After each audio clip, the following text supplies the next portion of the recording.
Mesdames, Messieurs, bonjour et merci de nous choisir pour un nouveau forum. Notre invité cette semaine, le professeur Kako Noubouko, il est homme politique et macroéconomiste togolais. Il a été ministre en charge de la prospective et de l'évaluation des politiques publiques du Togo. Il a également exercé comme doyen de la faculté des sciences économiques et de gestion à l'université de Lomé, actuellement commissaire à l'UEMOA. Il nous fait l'honneur d'être au plateau aujourd'hui. Professeur Noubouko, bonjour. Bonjour. Comment allez-vous? Très bien. Je rappelle que vous avez publié plusieurs ouvrages, notamment l'insécurité alimentaire en Afrique subsaharienne, le rôle des incertitudes. Vous avez écrit l'improvisation économique en Afrique de l'Ouest, du coton au franc CFA, le fameux franc CFA. Pour ne citer que ces ouvrages, sinon on peut parler aussi de pour une francophonie de l'action. Une francophonie de l'action, une vision, un projet pragmatique. Vous avez écrit avec, je pense, Caroline Roussy et Martine Baudet. Vous avez d'ailleurs exercé comme expert à la francophonie. Oui. Pour un court instant, on va évoquer d'ailleurs ce parcours également. L'urgence africaine avec Odile Jacob également et d'autres ouvrages en préparation, notamment en ce qui concerne le franc et CFA. Et vous préparez à Lomé un colloque la semaine prochaine sur le CFA, de CFA à l'éco, quelle monnaie pour quel développement. On va reparler de ce colloque, mais le professeur Noubouko est souvent présenté comme une figure anti-CFA. Un journal vous a présenté d'ailleurs cette semaine comme la figure anti-CFA. Est-ce que vous assumez ce statut, professeur Noubouko? Oui, je comprends. Disons que moi-même, je préfère avoir une définition plus positive, c'est-à-dire quelqu'un qui se bat pour l'émancipation monétaire en Afrique de l'Ouest. Et ça passe effectivement par la fin du franc CFA. Donc, je peux comprendre ce qualificatif. L'émancipation monétaire, quitter la servitude volontaire, comme vous le dites souvent, ça passe par le décès ou l'assassinat du franc CFA.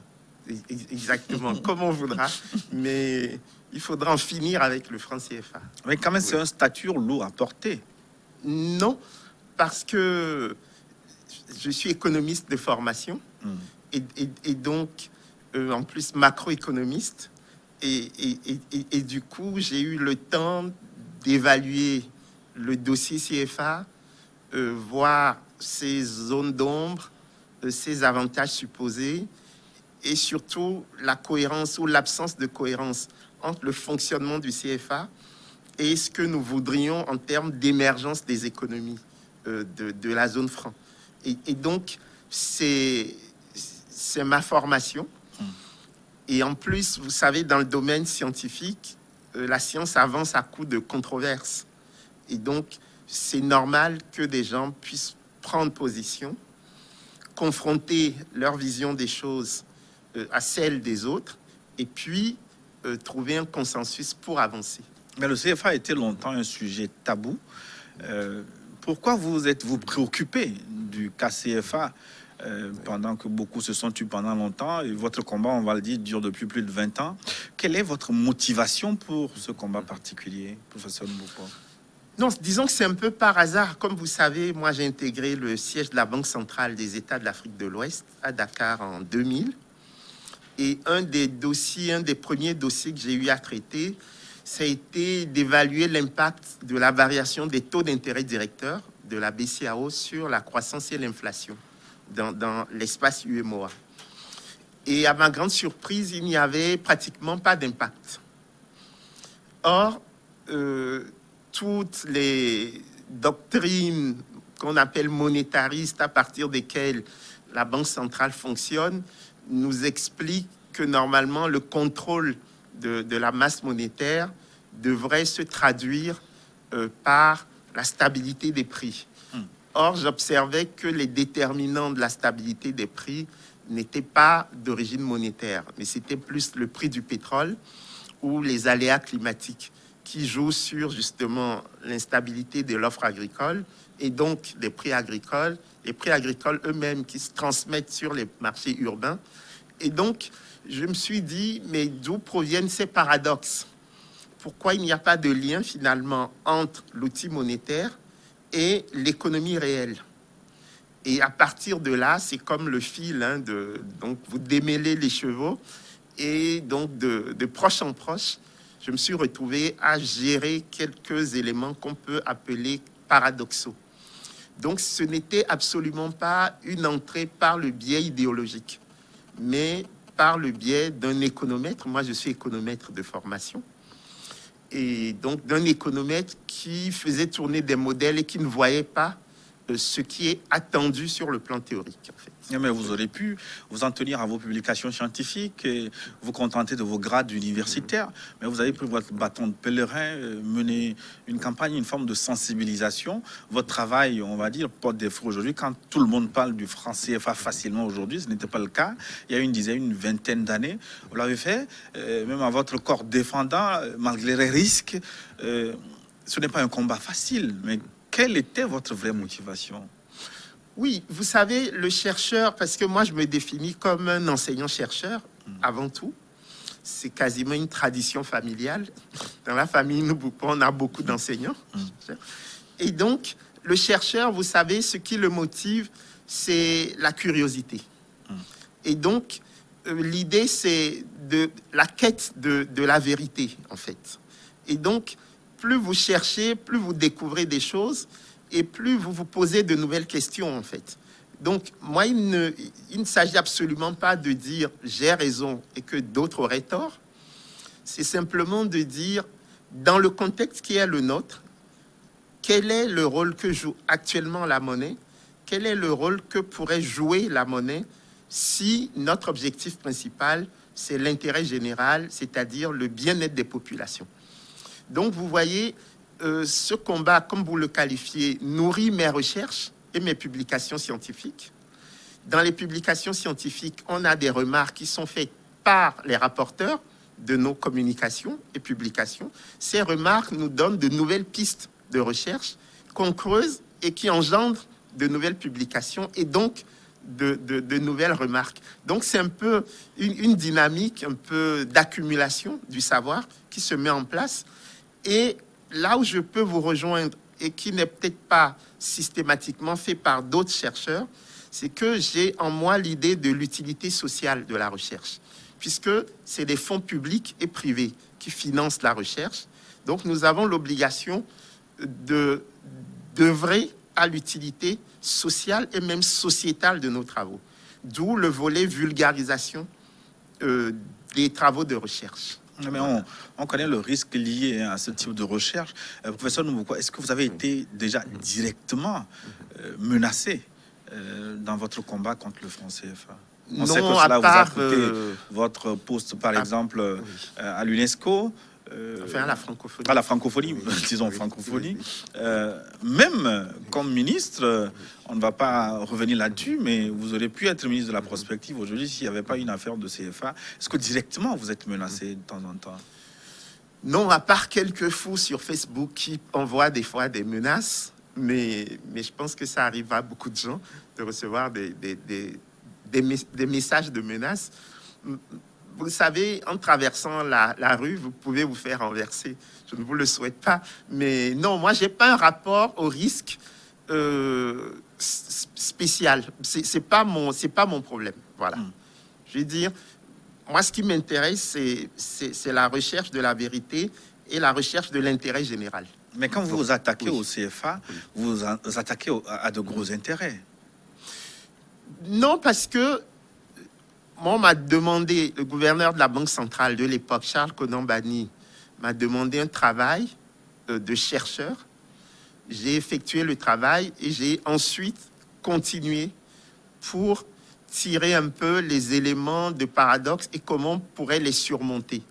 Donc, je n'ai absolument pas en tête l'idée de m'attaquer à quelque intérêt que ce soit, en fait. Donc, c'est peut-être d'ailleurs pour ça que j'ai pu poursuivre depuis 20 ans ces travaux de recherche. C'est parce que l'entrée n'a jamais été une entrée idéologique. Et donc, je crois que je ne sais pas comment l'expliquer. Mais votre combat n'est pas un combat contre un pays, ni une personne, ni des multinationales. Non, c'est vraiment un combat pour l'Afrique et pour la zone franc en particulier.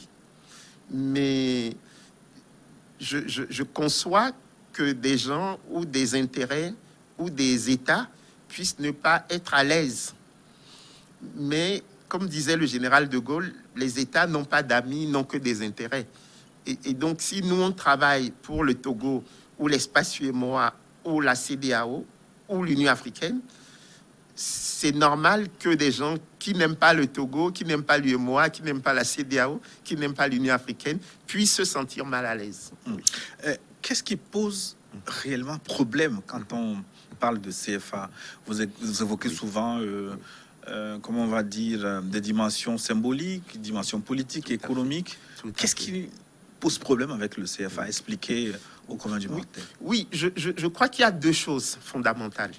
La première, c'est la genèse du CFA, c'est-à-dire le franc des colonies françaises d'Afrique. Oui. Donc, comme c'est une monnaie qui est née en 1945, juste à la fin de la guerre, le 26 décembre 1945, et que nous sommes aujourd'hui en 2021, même si la signification de l'acronyme a pu changer, l'acronyme est resté CFA. Et donc, en termes symboliques, ça nous renvoie toujours à la colonie.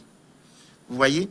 Et donc, si vous suivez les mouvements anti-CFA, les mouvements sociaux anti-CFA, il y a beaucoup de ces mouvements qui disent qu'on est toujours symboliquement dans l'époque coloniale. Et donc, c'est important qu'on puisse changer le nom CFA, parce que le nom, comme je dis souvent, renvoie à votre identité. La première fonction de la monnaie, c'est celle d'unité de compte. Et l'unité dans laquelle vous comptez doit renvoyer à ce que vous êtes. Vous vous appelez Gilles Bocor, vous ne vous appelez pas Dupont ou Durand. Ce n'est pas par hasard, parce que votre nom renvoie à votre histoire. Donc, les Japonais ne comptent pas en euros, ils comptent en yens. Les Américains comptent en dollars. Voilà. Et donc, il est temps, effectivement, de boucler ce chapitre de CFA qui nous ramène toujours à la colonie. Et deuxième chose, qui renvoie plus à ma formation d'économiste, c'est que je trouve que le CFA est un frein à l'émergence des économies de la zone franc, notamment de par ses caractéristiques fonctionnelles, le fait qu'il soit arrimé à l'euro, qui fait que quand l'euro s'apprécie vis-à-vis du dollar, c'est le CFA qui s'apprécie dans les mêmes proportions. Or, vous savez, une monnaie forte, c'est un frein pour les exportations et c'est une subvention pour les importations. Ce qui fait qu'on le paye au niveau de la balance commerciale. Voilà. Qui est toujours déficitaire. Exactement. Et ça, c'est pas bien pour la compétitivité de nos économies. Il y a un autre élément économique, pour moi, c'est le sous-financement de nos économies. Je veux dire, les taux d'intérêt que les banques nous appliquent en zone franc sont très élevés. Les taux d'intérêt réels, quoi. C'est-à-dire qu'on prend les taux d'intérêt nominaux, on enlève le taux d'inflation, on reste quand même dans des niveaux très élevés, 10%, 11%, 12%. La zone euro, qui est notre zone ancre, aujourd'hui, on emprunte à 1% sur 30 ans. Vous voyez? Donc, ce qui est bizarre, c'est que ceux qui nous parlent de la stabilité supposée du CFA n'arrivent pas à nous expliquer qu'une monnaie qui est stable engendre des taux d'intérêt à 2 chiffres, c'est-à-dire quand même une prime de risque très élevée. Donc, ça veut dire quelque part que la stabilité supposée du CFA est une stabilité illusoire. Vous voyez? Et donc, il faut vraiment qu'on ait une monnaie qui soit en phase avec les fondamentaux de nos économies. Et je pense que ce n'est pas encore le cas. Est-ce que la stabilité du franc CFA, est-ce que c'est une décision politique ou économique? Pour l'instant, tel que l'armature institutionnelle fonctionne, c'est une décision politique. Puisqu'on décide que le CFA va être arrimé à l'euro, vous voyez, que le seul objectif de la politique monétaire, c'est la lutte contre l'inflation, ça aurait pu être la recherche de la croissance économique, ou même la création d'emplois, comme la Banque d'Angleterre, vous voyez. Et donc, tout a été fait pour que le seul objectif de la monnaie CFA ce soit la stabilité. Et la question, c'est à qui, finalement, profite cette stabilité? Puisque moi, j'ai la conviction que cette stabilité monétaire nourrit l'instabilité du secteur réel de l'économie, parce que ce secteur réel n'est pas financé, justement. Il suffit de faire l'exercice vous-même. Vous sortez des capitales des États de la zone franc, vous allez dans les zones rurales, vous allez avoir l'impression d'être dans des sociétés sans monnaie. Évidemment, nous savons que chaque société a son système de valeur et l'étalon de la valeur, c'est la monnaie. Mais on a l'impression que le CFA ne circule que dans les localités urbaines et ne profite qu'aux élites urbaines, en fait. Et donc ça pose problème. Mais au-delà de tout, est-ce qu'il n'y a pas un autre problème majeur, le fait que le franc CFA soit tenu de l'autre côté par l'ancienne puissance coloniale, notamment la France, qui détient les réserves de change jusqu'à une date encore récente? Est-ce que c'était pas ça le vrai problème? Non, c'est pour ça que moi j'ai toujours parlé de servitude volontaire. Je pense que des États qui se disent indépendants doivent œuvrer pour assumer leur indépendance. Et le privilège de battre monnaie, c'est un privilège régalien. C'est quelque chose qui est même constitutif de la souveraineté. Vous voyez? Donc, après, des États peuvent, dans le cadre d'accords librement consentis, négocier des relations avec d'autres États. Par exemple, la Banque centrale du Nigeria détient, à l'heure où je vous parle, 80% de ses réserves en livres sterling. Mais ce sont des accords entre banques centrales. La différence avec la zone franc, c'est que vous avez des accords entre une banque centrale ou deux banques centrales, BCAO ou BEAC pour l'Afrique centrale, avec le ministère des Finances d'un pays étranger, notamment la France. On n'a pas d'accord avec la Banque centrale européenne qui émet l'euro. Et donc, en termes de parallélisme des formes, moi, je ne serais pas choqué qu'on me dise que la BCAO a des accords avec la Banque centrale européenne. Mais la BCAO a des accords avec le Trésor français, c'est-à-dire le ministère des Finances d'un pays étranger. Alors même que la BCAO est indépendante de nos propres États, qui lui ont délégué la souveraineté monétaire. Et donc, là, on ne respecte absolument aucun parallélisme des formes. Vous voyez? C'est pour ça qu'il y a problème. Donc, pour moi, le problème, il n'est pas au niveau des Français. Les Français vont se battre pour leurs intérêts, c'est normal. C'est comme ça. Les Chinois se battent pour leurs intérêts. Les Américains se battent pour leurs intérêts.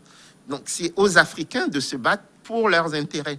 Donc, c'est absurde de passer des années à développer des thèses complotistes, comme le font les anti-CFA primaires, des thèses complotistes contre la France, alors que c'est tout à fait normal que la France veuille défendre ses intérêts. Mais est-ce que nous, Africains, nous défendons nos intérêts? C'est dans ce sens qu'on comprend mieux votre concept de servitude volontaire. Mais je vous repose la question autrement. Que gagne ou que peut gagner la France dans sa relation avec non, ça, c'est pas notre problème. Honnêtement, ça peut être notre problème. Non, c'est pas notre problème. Parce que notre problème à nous, c'est ce que nous voulons faire de notre monnaie. Si dans ce que nous voulons faire de notre monnaie, nous nous rendons compte qu'il y a un obstacle lié à la position française, là, on peut poser le problème. Vous voyez? Mais à l'heure actuelle, même quand les présidents de la Côte d'Ivoire et de la France ont annoncé le 21 décembre 2019 le changement de monnaie de CFA à l'ECO, vous avez pu observer que seul le Parlement français a donné l'autorisation de ratification du nouveau traité de coopération monétaire entre la France et l'UMOA, l'Union monétaire ouest-africaine. Pourquoi aucun de nos États n'a encore ratifié le traité? Est-ce que cette limitation, pour le moment, n'est pas du goût de beaucoup de pays? Oui, il y a un député togolais qui me demandait, il y a quelques jours, pourquoi je n'invitais pas les députés aux États généraux de l'ECO. Et je lui ai dit, mais le rôle des députés, c'est d'être au service du peuple. La question monétaire, c'est une question importante pour le peuple. C'est à vous, députés, d'organiser ce genre de rencontres pour éclairer le peuple et pour vous éclairer vous-même sur l'opportunité ou non de ratifier le nouveau traité. Vous voyez? Donc, on ne fait rien, on est paresseux, et puis on attend quand les autres font des choses, on dit « Ah, mais ils sont en train de comploter ». Vous voyez? C'est pas des attitudes raisonnables pour des gens qui veulent conduire leur population vers un mieux-être. Mais sur le plan théorique, est-ce que le fait pour la France de maintenir ses relations en ce qui concerne le CFA avec ses anciennes colonies, est-ce qu'elle en tire un avantage particulier? Franchement, je n'en sais rien. Vous devez en savoir beaucoup, professeur. Non, parce que il faut être deux pour danser le tango. Bon. Est-ce que la France oblige les États africains à rester dans la zone franc? Dans une certaine mesure, parce qu'on a vu certains chefs d'État vouloir frapper des monnaies, ce qui leur a été fatal. On cite souvent l'exemple de Sylvanus Olympio, qui a voulu frapper une monnaie et c'est en frappant sa monnaie... Personne ne peut dire aujourd'hui que c'est à cause de la monnaie que Sylvanus Olympio a été assassiné. Personne ne peut le dire. Nous pouvons Mais avoir la coïncidence est troublante. Nous pouvons avoir des suspicions. Il a été assassiné la veille de l'arrivée de la nouvelle monnaie au Togo. Oui, mais vous pouvez aussi vous poser la question de savoir pourquoi ses successeurs sont restés dans la zone franc. Vous voyez? Bon. Non, il faut être des gens responsables. Les pays du Mékong francophone, Laos, Vietnam, Cambodge, sont sortis de la zone franc en 1955, après les accords de Pau de 1953. Ensuite, les pays du Maghreb, Tunisie, Maroc, Algérie, sont sortis de la zone franc entre 1958 et 1962. Seuls les pays subsahariens sont restés, alors que les deux zones que je viens de citer continuent d'avoir de bonnes relations commerciales avec la France. Vous voyez? Et donc, moi, je ne peux pas me satisfaire en tant qu'intellectuel de remettre chaque fois la faute sur autrui en disant que c'est à cause de l'autre que moi, je ne m'en sors pas. Qu'est-ce que moi-même je fais pour m'en sortir? Qui empêche les États de la zone franc de sortir de la zone franc, de créer leur monnaie et de gérer leur monnaie? Vous voyez? C'est ça le problème fondamental. C'est un problème de maturité et de responsabilité. On ne peut pas, plus de 60 ans après les indépendances, utiliser les mêmes arguments que nos prédécesseurs. C'est pas bien même pour nous. Voilà. D'un point de vue de la dignité, ce n'est pas bien d'utiliser chaque fois l'argument que c'est la faute à l'autre. Nous sommes responsables. Ou responsables ou co-responsables Peut-être co-responsables, mais est-ce que dans la partie qui nous revient, nous sommes exemplaires? Vous voyez? C'est ça. Moi, c'est pour ça que je parle de servitude volontaire. Je pense qu'objectivement, des gens comme moi profitons du système CFA, c'est-à-dire les élites urbaines, puisque nous pouvons vivre au-dessus de nos moyens grâce au système CFA. Est-ce que les anti-systèmes ne reçoivent pas d'autres pressions? Par exemple, nous, on peut importer des biens et services, des véhicules, des bouteilles de vin, de champagne. On peut envoyer de l'argent à nos enfants en France, à l'étranger. Vous voyez? C'est-à-dire qu'on a un système qui nous permet de vivre connectés à la mondialisation grâce aux réserves de change qui nous permettent d'importer massivement les biens et services. Mais d'où viennent les réserves de change? C'est du travail de nos producteurs de café, cacao, coton. Vous voyez? Mais ces producteurs, ils n'ont pas les retours qu'on pourrait attendre de leur effort en termes de disponibilité de biens publics, les dispensaires, les hôpitaux, les routes, les écoles. Vous voyez? Donc, il ne faut jamais oublier que le système CFA, c'est d'abord un système de prédation intra-africaine. Vous voyez? Avant d'être un problème entre la zone franc et le reste du monde. Donc, la facilité, c'est de penser que le problème numéro un, c'est celui qui est entre nous et le reste du monde. C'est pas le problème numéro un. Le problème numéro un, c'est comment nous vivons, nous concevons en tant que société, le monde rural, le monde urbain, et dans chacun de ces mondes, la hiérarchie qui s'est instaurée. Vous voyez? Et c'est là où je parle, moi, de servitude volontaire comme étant consubstantielle du fonctionnement du système CFA. Mais comment se fait-il que certains pays qui ne sont pas dans les griffes du CFA n'ont pas un niveau de développement plus enviable que les pays CFA? Je prends l'exemple de la Gambie, même en Guinée, il n'y a pas le CFA, mais comment se fait-il que ces pays ne connaissent pas un développement plus prodigieux? Non, vous auriez pu parler aussi du Ghana, du Nigeria, du Rwanda, du Kenya, de l'île Maurice. Non, c'est que il y a un phénomène d'apprentissage par la pratique. Vous voyez, n'importe quel banquier central du Ghana ou du Nigeria maîtrise mieux les phénomènes de change que n'importe quel banquier central de la zone franc. Pour une raison simple, dans la zone franc, nous ne gérons pas une monnaie. Vous voyez, donc quand les gens me parlent des indicateurs macroéconomiques pour me dire, vous voyez, ça se passe pas si mal que ça en zone franc, je dis non. Le plus important dans le processus de développement, c'est l'apprentissage par la pratique. Vous voyez, donc même si le Ghana ou le Nigeria avaient de moins bons indicateurs macroéconomiques que nous en zone franc, ce qui reste à prouver, le fait d'apprendre à gérer une monnaie leur donne une capacité de résilience sur le long terme que nous n'avons pas. C'est-à-dire qu'aujourd'hui, si la France décidait de couper le cordon ombilical tout de suite, c'est-à-dire aujourd'hui, on aurait des problèmes. Pourquoi? Parce que il n'y a qu'en France que nous produisons le franc CFA, à Chamalières, dans la banlieue de Clermont-Ferrand, les billets. Et les pièces CAPSA dans la banlieue de Bordeaux. Il n'y a aucun autre endroit dans le monde où on fabrique les billets CFA.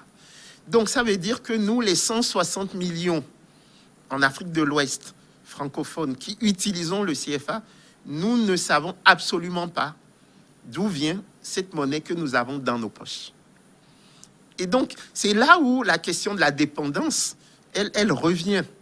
Vous voyez, les éléments de souveraineté comme la monnaie, il faut absolument s'organiser pour qu'il y ait plus d'autonomie. On peut diversifier les usines de fabrication du CFA. Je ne dis pas qu'il faille forcément arrêter de les fabriquer à Chamalières, mais on peut multiplier. On peut les fabriquer à Dakar, à Lomé, à Abidjan, en Chine, aux États-Unis. Vous voyez? Donc, l'idée avec le reste du monde, c'est d'avoir des relations équilibrées, en fait. Mais est-ce que ça a l'air de gêner quelques dirigeants que ce soit? Justement, est-ce que vous vous êtes interrogé pourquoi les dirigeants ne prennent pas ce courage de faire cette diversification? Pour moi, c'est un vrai... D'aller au-delà de cette stabilité illusoire. Oui, pour moi, c'est un vrai mystère. Non, c'est un vrai mystère. Quelquefois, je me dis que c'est la dictature des urgences. Le fait que la monnaie semble être transparente. Et donc, c'est difficile à un moment donné de se dire aujourd'hui on va traiter la question monétaire. Vous voyez, quand il y a une inondation quelque part, ça a un côté beaucoup plus immédiat et urgent en apparence qui nécessite d'y répondre. Vous voyez, donc cette dictature des urgences qu'on peut encore qualifier de primat du court terme nous empêche de traiter les questions structurelles et structurantes. Vous voyez, et donc c'est pour ça que les chercheurs ont plus que d'autres l'obligation d'attirer l'attention des décideurs sur l'importance de ces questions qu'on peut qualifier d'orphelines. Vous voyez, et c'est pour ça aussi que nous, on doit faire le plaidoyer pour que les décideurs politiques se saisissent systématiquement de ces questions. Mais est-ce que vous pouvez avoir une autonomie monétaire si... sur le plan sécuritaire, sur le plan militaire, vous n'avez pas de puissance, vous êtes guidé par l'ancienne colonie? Non, ce qui se passe, c'est quoi? C'est que vous avez plusieurs questions à résoudre en même temps, en fait. Donc, moi, comme je dis souvent, si j'avais été médecin, peut-être que je me serais intéressé à l'équipement du centre hospitalier universitaire Sylvanus Olympio. Vous voyez? C'est-à-dire que chacun dans son domaine devrait se battre pour le mieux-être des populations. Donc, moi, je suis macroéconomiste, donc je m'intéresse aux questions macroéconomiques. Je suppose que les gens qui sont spécialistes des questions de sécurité et de défense s'intéressent à ces questions dans le souci d'une autonomie, vous voyez, du Togo, de l'Afrique. Et donc, c'est pour ça que moi, j'aime bien l'idée des think tanks qui permettent, à un moment donné, de mettre ensemble les travaux de recherche pour en tirer, en fait, des outils d'aide à la décision pour les politiques. Je trouve qu'en Afrique, il y a trop d'écart entre les résultats de recherche, quels qu'ils soient, et le monde de la prise de décision. Donc, on devrait connecter beaucoup plus ces deux univers, et je pense que ce serait bien pour tout le monde. Pour les politiques, parce qu'ils auraient des éléments éclairés pour prendre des décisions, et pour nous les chercheurs, parce que nous saurions quels sont les éléments importants sur lesquels nous devrions travailler pour aider le décideur.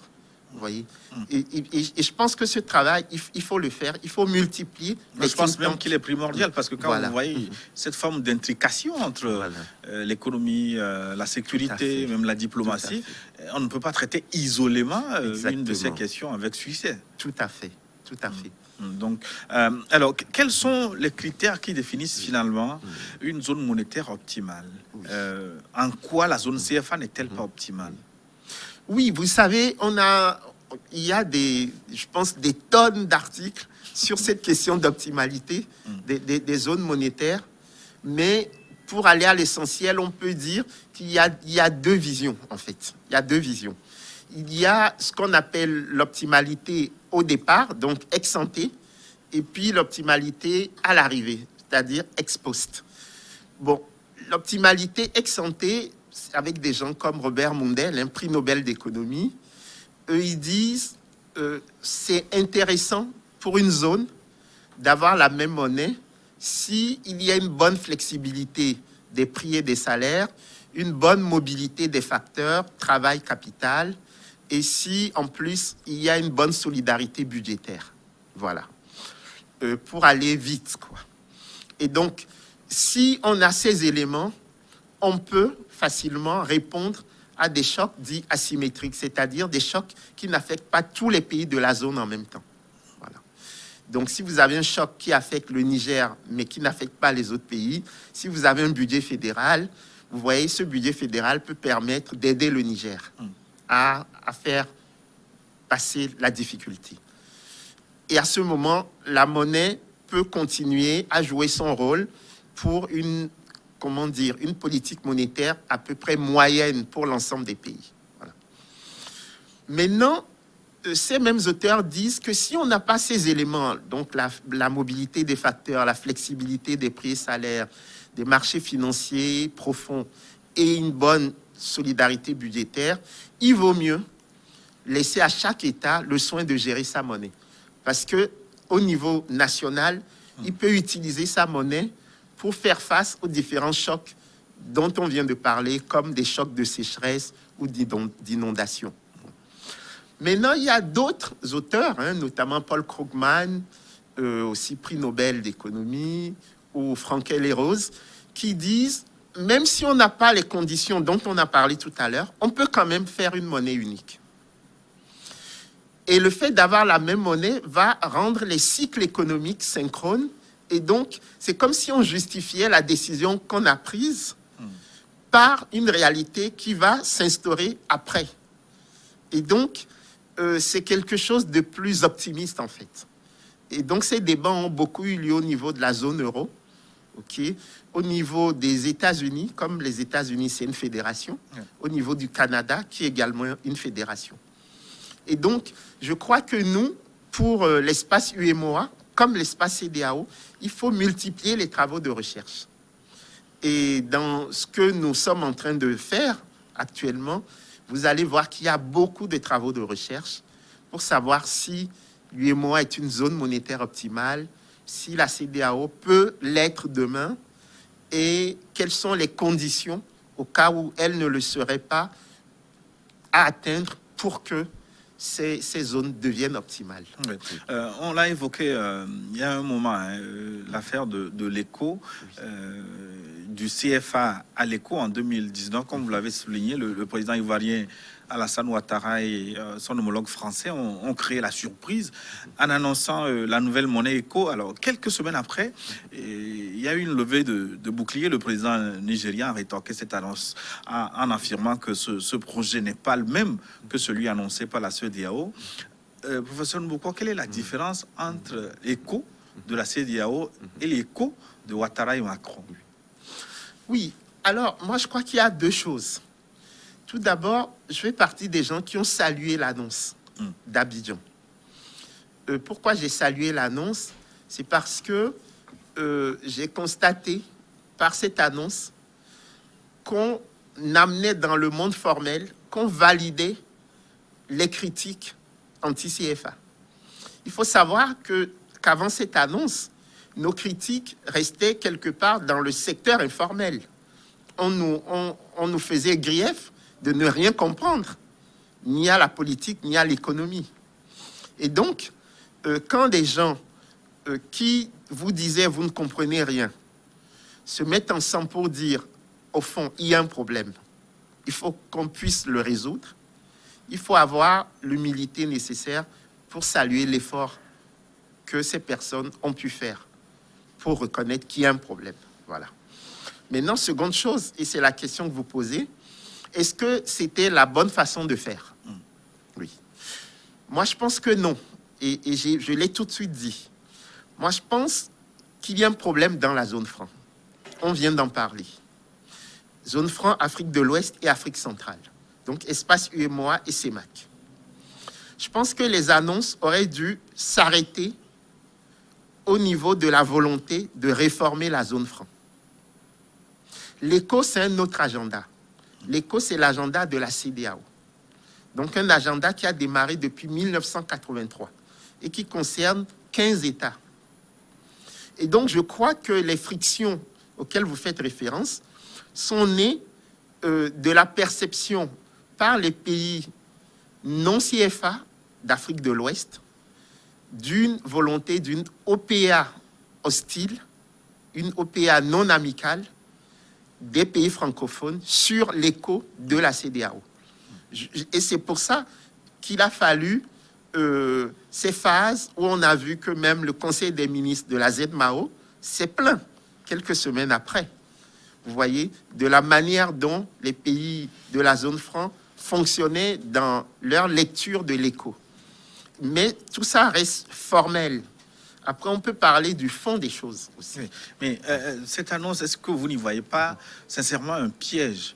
Comment se fait-il que la CEDEAO est sur ce projet depuis des années, et puis subitement, à la surprise générale, le président Macron, avec un seul président africain, annonce s'allie à ce projet? Est-ce qu'on ne doit pas y voir un piège?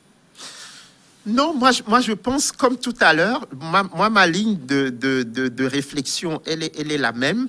La CEDEAO, depuis 1983, a l'opportunité de faire une monnaie.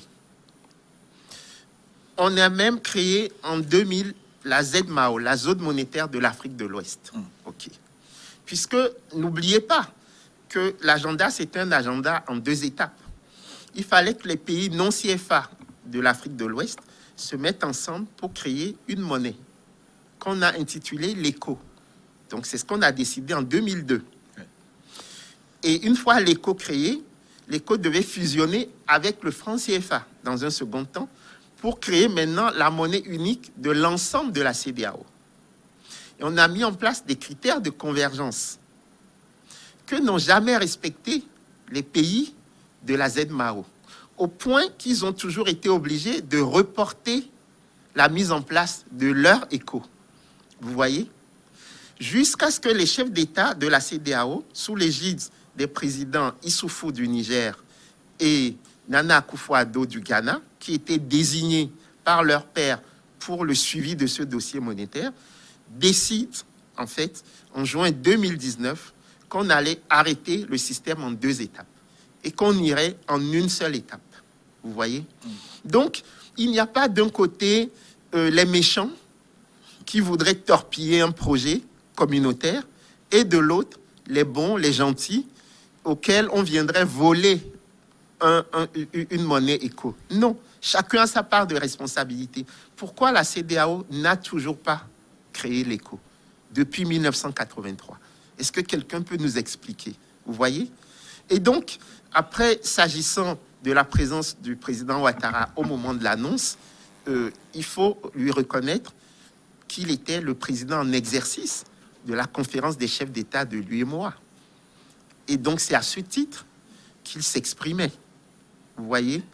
Et avant de s'exprimer, il était allé à Abuja, où il y avait un sommet de la CEDEAO, pour recueillir l'aval de ses pairs. Okay. Donc, je crois, moi, c'est ma façon de fonctionner. Je ne fais jamais de procès d'intention aux gens. Il y a un adage togolais qui dit, quand quelqu'un fait semblant de mourir, il faut faire semblant de l'enterrer. Okay. Si le franc CFA fait semblant de mourir, nous le saurons au moment où nous allons organiser son enterrement. Vous voyez? Le CFA Oui. de Macron et de Ouattara, est-ce qu'on en sait un peu plus? Est-ce que ça résout Enfin, simplement... L'écho, pardon. Ok. Oui. Est-ce que ça résout simplement le problème symbolique? Est-ce que ça va au-delà? Ça répond aux autres, comment on va dire, problèmes, notamment économiques? Non, ce qui se passe, c'est que vous avez deux visions, en fait. Vous avez ce qu'on peut qualifier de l'éco-CEDEAO, c'est-à-dire un système de taux de change plutôt flexible, et puis un régime de ciblage de l'inflation. Bon, moi, ma sympathie va à cet écho-là, parce Lequel? que l'écho de la CEDEAO, des 15, en tout cas sur la base de ce qui a été dit en juin 2019 à Abuja, par la conférence des chefs d'État de la CEDEAO. OK. Maintenant, il y a la manière dont vous arrivez à ça. Vous voyez? Vous arrivez à ça de plusieurs manières. Si vous êtes du Ghana, votre problème, c'est la transition du CEDI à l'éco. Si vous êtes du Nigeria, votre problème, c'est la transition du Naira à l'éco, à partir de votre régime de change actuel. Vous voyez? Maintenant, si vous êtes de la zone franc, votre problème, c'est la transition du CFA à l'éco. D'où le titre de notre colloque et du rapport qu'on vient de produire qui fait 321 pages. Vous voyez? Donc, ce n'est pas l'écho de M. Ouattara et de M. Macron. Non. C'est la question de la transition du CFA à l'écho de la CEDEAO. Comment on fait? Vous voyez? Sur la question des critères de convergence. Est-ce qu'on y est tous? Et si un pays ne respecte pas les critères de convergence et qu'il appartient à la zone franc aujourd'hui, qu'est-ce qu'il fait? Est-ce qu'il rentre quand même dans l'éco ou pas? Normalement, non, puisqu'il faut des critères de convergence pour rentrer dans l'éco. Mais s'il ne rentre pas dans l'éco, est-ce que lui tout seul, il garde le CFA? Ça, c'est des questions que moi j'appelle des angles morts de la réforme. Vous voyez? Il y a une automaticité pour entrer dans l'éco, dans le discours actuel des pays de la zone franc, qui pose problème. Vous voyez? Et donc, c'est pour ça que je crois que le mieux que nous ayons à faire, en tout cas nous les chercheurs, c'est de laisser tomber les arrière-pensées des uns et des autres et de dire concrètement, si demain on devait faire l'écho de la CEDEAO, quelles sont les réformes que les économies de la zone franc devraient faire pour y accéder? Je vous donne un exemple très simple. On n'a pas le même droit des affaires. Nous, les francophones, on utilise le droit OHADA. Voilà. Organisation pour l'harmonisation en Afrique du droit des affaires, qui se base sur la tradition civiliste francophone. Okay. Mais les anglophones de la CEDEAO utilisent plutôt la common law. Voyez? Bon, donc, il y a une question d'harmonisation du droit des affaires, par exemple. Donc, je pourrais vous citer des dizaines de questions d'harmonisation qui sont des questions concrètes auxquelles nous devons nous atteler tous ensemble. Je rappelle que les téléspectateurs, dans la seconde partie de notre forum, peuvent vous poser directement les questions sur les réseaux sociaux. Ils sont très nombreux d'ailleurs à vouloir vous interroger sur le CFA. Et pour clôturer cette première partie, à vous entendre, c'est que une réflexion profonde n'a pas encore été menée pour cette transition du CFA à une autre monnaie. Comment cela se fait-il? Moi, je crois que dans le monde francophone, comme vous l'avez dit tout à l'heure, il y a un tabou monétaire qui a fait que les populations n'ont pas été éduquées à s'intéresser aux faits monétaires. On a l'impression que c'est quelque chose qui doit être réservé à une élite, en fait. Même quand vous voyez les bâtiments de la Banque centrale, ce ne sont pas des bâtiments qui vous donnent envie de rentrer. Vous avez l'impression qu'il y a un secret qui est caché là-bas. Vous voyez? Bon. Et donc, il faut démocratiser la question monétaire. Et c'est ce à quoi nous nous attelons, en fait. Et ça, vous n'avez pas ça dans les pays anglophones. Pour une raison simple. Mais le prix du pain peut changer entre le matin et le soir. Dans les pays où il y a un régime de change flexible. Ça veut dire que le gouverneur de la Banque centrale du Nigeria, quand il parle, tous les Nigérians l'écoutent. Parce que chaque Nigérian sait que sa vie quotidienne peut être impactée par les propos du gouverneur de la Banque centrale. Vous voyez? Et donc, ça veut dire que même le chauffeur de taxi ghanéen est plus au fait des questions de régime de change que les agents de la Banque centrale des États de l'Afrique de l'Ouest. Vous voyez? Donc, il faut que ça devienne des monnaies du peuple, en fait. Moi, c'est comme ça que j'explique le fait que les populations ne soient pas au courant des enjeux monétaires. Je parlais tout à l'heure de l'Assemblée nationale. Il faut que dans les assemblées nationales de l'espace UEMOA, qu'il y ait des débats sur la monnaie. Qu'est-ce que nous voulons en faire? À quel horizon et de quelle manière? Et ce serait pour le bien de tous. Et c'est ce que vous commencez peut-être avec ce colloque annoncé à Lomé. La semaine prochaine, nous reviendrons sur ce colloque dans la seconde partie de notre émission. Nous verrons aussi les étapes nécessaires à l'adoption de la nouvelle monnaie qui peut s'appeler ECO ou autre. Alors, nous évoquerons aussi les résultats attendus de votre colloque et ce que vous voulez faire de ces résultats. Vous voulez aider à la prise de décision notamment. Vous allez répondre aussi aux propos de certains activistes qui vous critiquent beaucoup, notamment à partir de votre colloque. Nous parlerons de tout ça et avec les questions des téléspectateurs dans la seconde partie de New World Forum. Et là, nous marquons une pause pour une nouvelle édition du journal sur votre chaîne.